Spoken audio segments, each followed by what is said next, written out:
You have probably heard about spy balloons and satellites, but have you wondered what they are and how they compare? Spy balloons, satellites, and drones are the most commonly discussed options for gathering intelligence, understanding global activity, and surveying potential threats.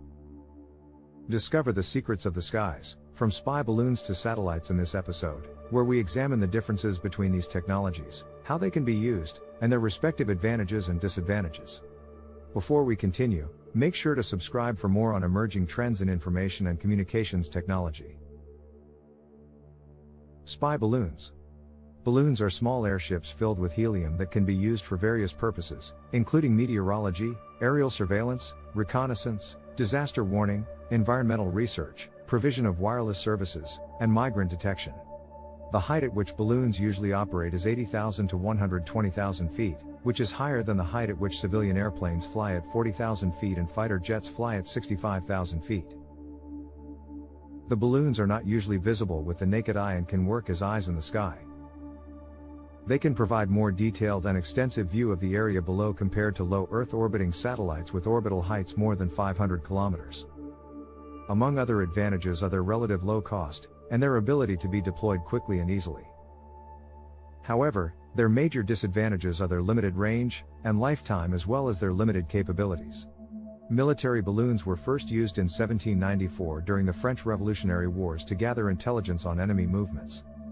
A spy balloon typically consists of a variety of sophisticated sensors and navigation systems that allow it to be controlled from the ground.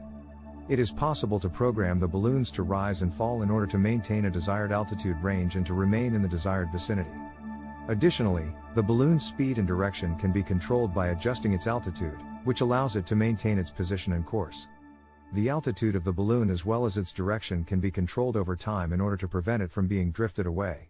They can stay in air for typically weeks to months. An example of a spy balloon is the tethered aerostat, a lighter-than-air craft that is attached to a ground-based anchor with a cable, which is typically used as part of their radar systems. This type of spy balloon is capable of carrying surveillance equipment high in the air and is generally used to monitor an area over a long period of time. They can, for example, be employed for border surveillance, crowd management, and natural disaster response. A free-floating aerostat is similar to a tethered aerostat but is not connected to a ground anchor. In comparison to the tethered aerostat, this type of spy balloon is capable of covering a broader area. However, it is less stable and can only remain in the air for a limited period of time. In general, an aerostat has the ability to store data that it collects using its sensors. Following data collection, the data may be converted into a suitable format for further analysis. The aerostat downloads the collected data in real time or the stored data when it establishes a secure link with its ground-based control terminal. Radio communications used for this purpose should be protected against interception and jamming by using encrypted communication and other forms of security measures. Due to their high visibility and large surface area, floating aerostats are vulnerable to attacks. They are significantly cheaper, are able to image objects from a much closer distance and can stay over an area for a longer period of time than a satellite. Under the terms of international conventions, every country is entitled to complete and exclusive sovereignty over the airspace above its territory.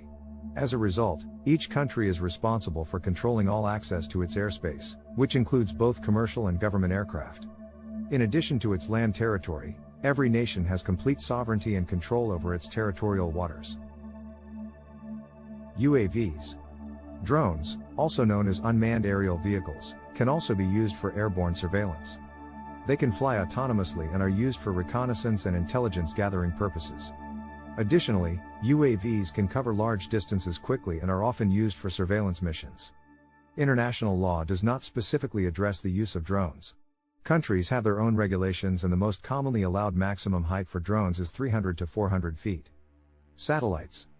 As discussed in our episode The Rise of Satellite Communications, satellites are unmanned spacecraft and they may have payload for communication, broadcasting, surveillance, and reconnaissance, depending on their mission. Satellites are an integral part of any nation's military and intelligence apparatus. These systems are used to monitor and collect intelligence information as well as to provide early warning of potential threats. In the modern world, spy satellites are widely used for keeping tabs on a country's adversaries and preparing for conflict. They were developed after high-altitude balloons and aircraft began to be targeted in enemy airspace. A spy satellite is equipped with sophisticated sensors, cameras, and other imaging techniques that enable it to detect and collect information from a great distance, and is powered by solar energy. Such satellites have orbital heights that exceed several hundred kilometers.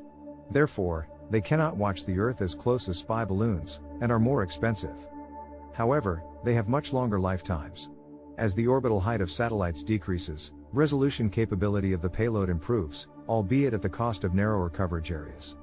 Typically, they are used to monitor military movements, shipments, or enemy territory. The most powerful spy satellites are capable of capturing detailed images from space and providing real-time surveillance of enemy sites. The data collected is stored on board, but it has to be downloaded to ground-based control stations as it passes over it. Data collected by spy satellites provides commanders, military strategists and policymakers with invaluable intelligence. Nations have increasingly relied on spy satellites to maintain an edge in the international arena, and they are a valuable asset for any nation's security apparatus. Thanks to the sophistication of their payload, they provide a much greater level of detail compared to spy balloons, and have the ability to monitor activities over wider geographic areas. The cameras employed have usually wide range, long battery life, and ability to provide detailed images. Satellites generate electrical power by using solar panels just like balloons. Compared with balloons, spy satellites are more costly, take longer time to deploy, and require higher degrees of technical expertise. A satellite's operation is considered to fall within the scope of international space law. All satellites to be launched need to be coordinated with interested parties regarding its orbital location, operating frequency, interference and other parameters. It should also be registered with International Telecommunications Union under a UN treaty. Distinguishing spy balloons, satellites, and drones. There are a number of distinguishing characteristics that can be used to tell spy balloons, satellites, and drones apart. A spy balloon is a large aerial vehicle that is equipped with cameras and other surveillance equipment. In most cases, they are designed to fly for a limited period of time and at a particular altitude. In general, they have an outer shell made of plastic or fabric. Satellites will appear as stars moving across the sky steadily. Drones can appear as small, light aircraft when seen from the ground during the day, or they may appear as dark silhouettes when viewed from a distance. Drones are typically visible at night only by their blinking lights and bright strobe lights. In conclusion, spy balloons, satellites and drones can all be used for surveillance and reconnaissance purposes.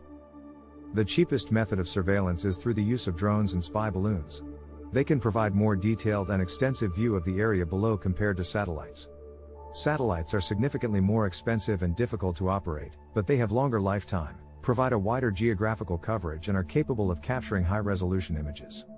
Additionally, the use of a distributed spy satellite network would make it a more reliable surveillance option by increasing its resilience to attacks. Therefore, one can be preferred over the other based on the need of the operation. Keep up with the latest breakthroughs in information and communications technology, subscribe today and stay ahead of the curve.